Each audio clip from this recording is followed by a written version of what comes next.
UNgqongqoshe wemfundo eyisisekelo uAngie Motshekga uthi izikole engenayo impahla yokuvikela othishela nabafundi ayikwazi ukuphinde ivule ngesonto elizayo uma sekuqala ukufunda kuzwelonke. UNgqongqoshe uthi umnyango wakhe uphoqeleke ukuba uhlehlise ukuvula kwezikole namhlanje ngenxa yokwentuleka kweinsiza ezimqoka ezikoleni nokubalwa kuzo impahla yokuvikela. Sekube isikhathi sokudideka nokungabaza kubazali abaningi abebelindele ukuvulwa kwezikole kuleli sonto.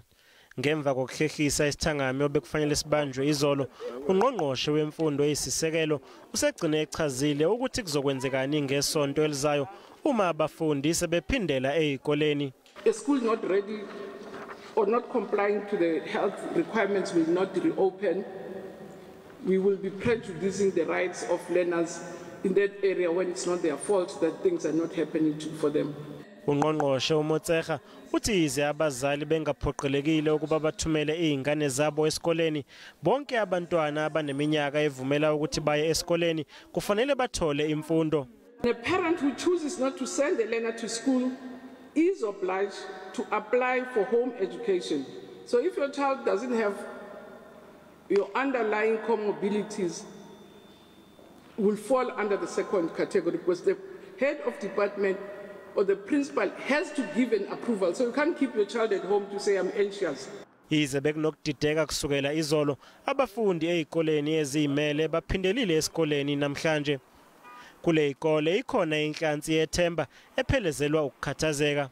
I'm very happy to come to school because I want to see myself in university next year. So I'm really pleased that we'll be able to come to school as we practice social distancing and all the sanitizing things. I'm really scared because there are multiple cases of people escaping from hospitals, and not just any people, but people who have contracted the coronavirus. So there's a high chance that I as well, or any of my